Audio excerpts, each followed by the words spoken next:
going on, everybody? Welcome back to another page of the playbook. This is Nate coming at you guys. We're down to the last two teams of 32 NFL off seasons in 32 days.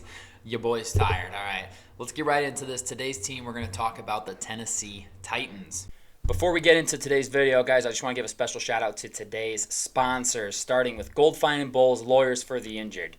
Personal injury, workers' compensation, those are their two things, but any sort of legal advice, they're the people to call. Give them a phone call, 309-673-5144. Tell them we sent you, okay? And I'd also like to shout out SeatGeek for sponsoring today's video as well. Use promo code PlaybookSports on their website to get $20 off your first purchase of $30 or more. Let's get back to the video. Last year, Titans fans, I know not this season you're hoping for, right? You've got kind of an aging roster at that point. Not an aging roster, but you've got some vets you want to see succeed. I don't know. Looking back at it, honestly, though, Titan fans, you were the seventh worst team based on record. But I think you guys should be encouraged by what you saw. 7 of your guys' 11 losses were by one possession, which means more often than not, you were right there in that football game.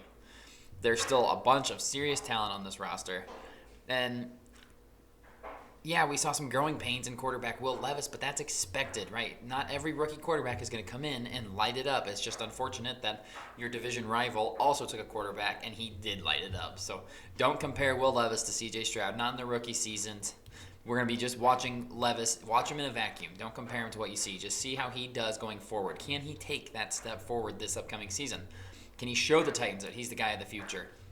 What have the Titans done to surround him with talent? How many times in this league do we see young quarterbacks get no support at all and then get just kicked out because, well, they didn't succeed? It's like, yeah, no one would in that situation. Let's talk about what the Titans have done this offseason. And we're going to jump right into coaching changes. Obviously a big one. Head coach Mike Vrabel was fired at the conclusion of the season. Kind of a shocking move to me. I've always respected the hell out of Vrabel as a head coach. But, I mean, you got to think about it honestly. He's old school. He's an old school kind of coach. Defense, power running game, not a ton of passing offense. That's why Tannehill was so successful. But that's not what the NFL is.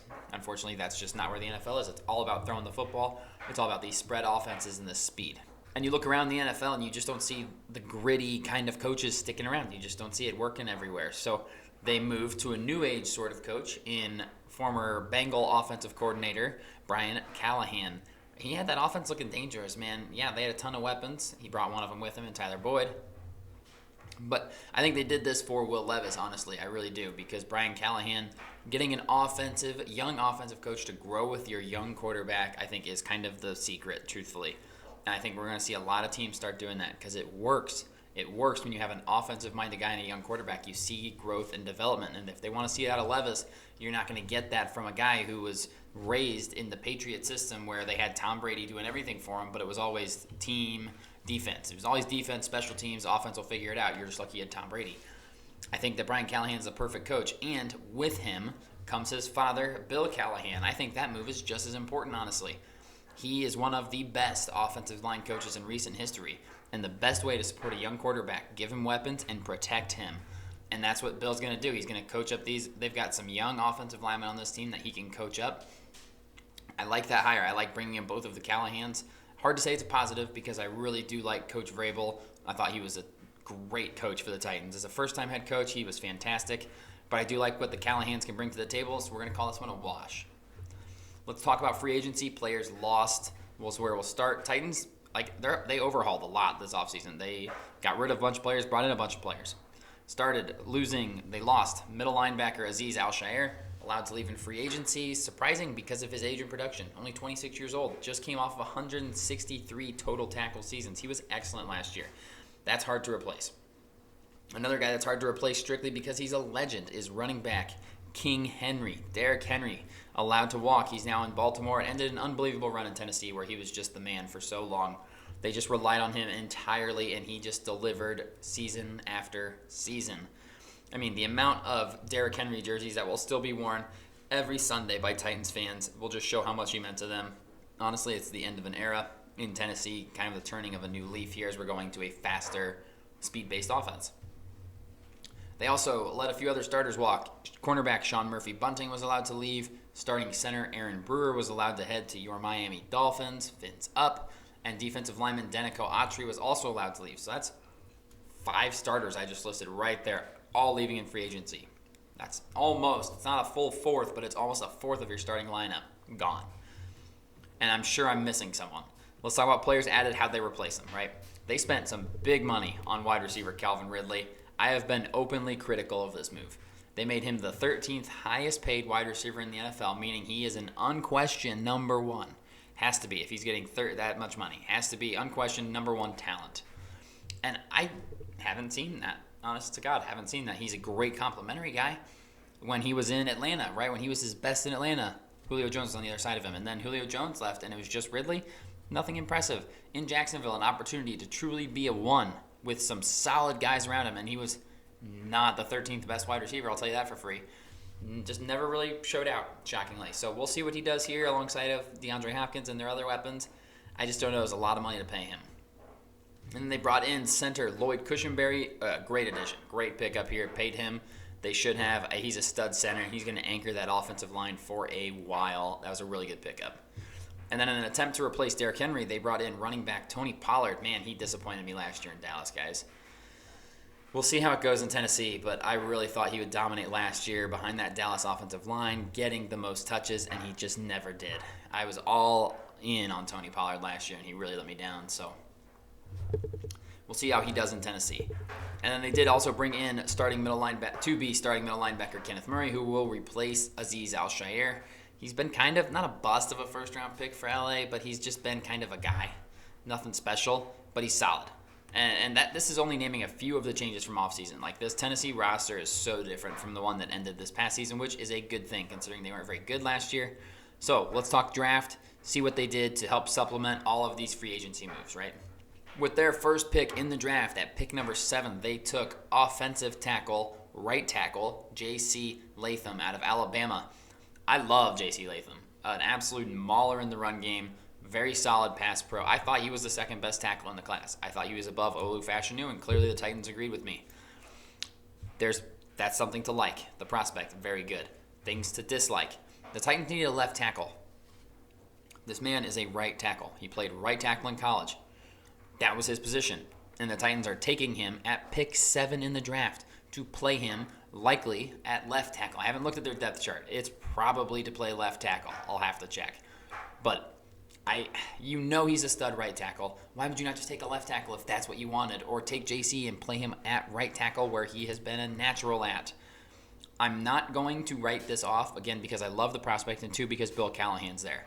And if I'm sure that they consulted, because he wouldn't let them take, they had to have asked him, hey, of all these offensive linemen, sans Joe Alt, who won't be here, who do you want in Tennessee?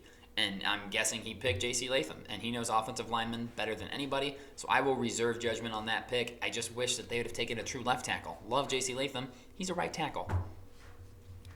In the second round, they took defensive tackle T'Vondre Sweat out of Texas with the 6th pick of the second round, and this was another really polarizing pick. Tennessee just wanted to be in the media, apparently.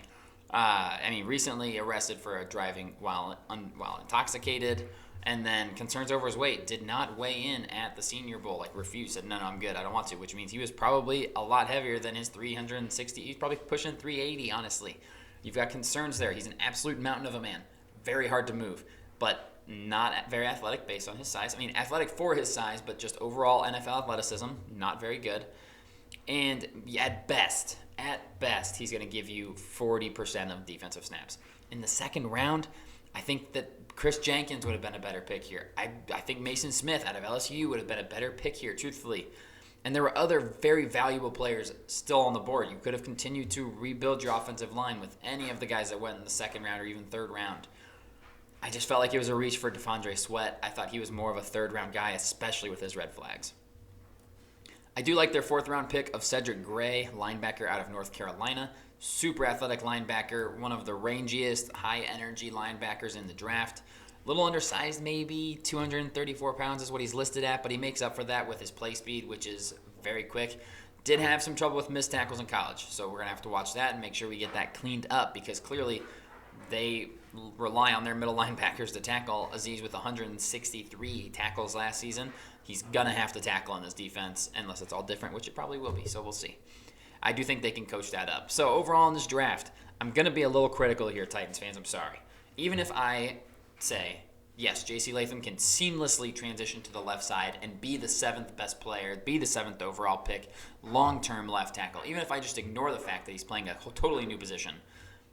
Okay, fine, I'll do that. I do not like the T'Vondre Sweat pick. I think they really missed an opportunity there to take some very talented players with that pick slot instead. And the rest of their picks were, in my opinion. None of them really jumped off the page at me. None of them were super impressive. So they're relying on their free agency moves, truthfully, this offseason to kind of help push them back into contention for the AFC South. And I just don't know how that'll go. So overall, for their draft, I'm giving them a C+. So a little harsh, I understand. Overall, this offseason, Titans fans, like I've said several times, huge offseason for you guys. Transitioning from an old school, fighting a phone booth kind of team to now we're switching and getting to more of the new age of football here. Will that work in Tennessee? I don't know. It's going to be interesting to see for sure.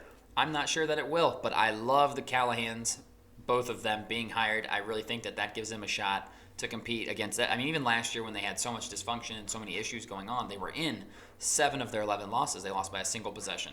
So I think that they added in a solid free agency class where they improved at a few positions and an okay draft. The C+ is not a bad draft. They didn't fail the draft. So it's solid. Overall this offseason, I'm going to go ahead and give them a B-. That's all I've got for you guys on the Tennessee Titans 2024 NFL offseason. We'll see you guys tomorrow for the last one of the season. We'll be talking about the Washington Commanders. We'll see you guys then.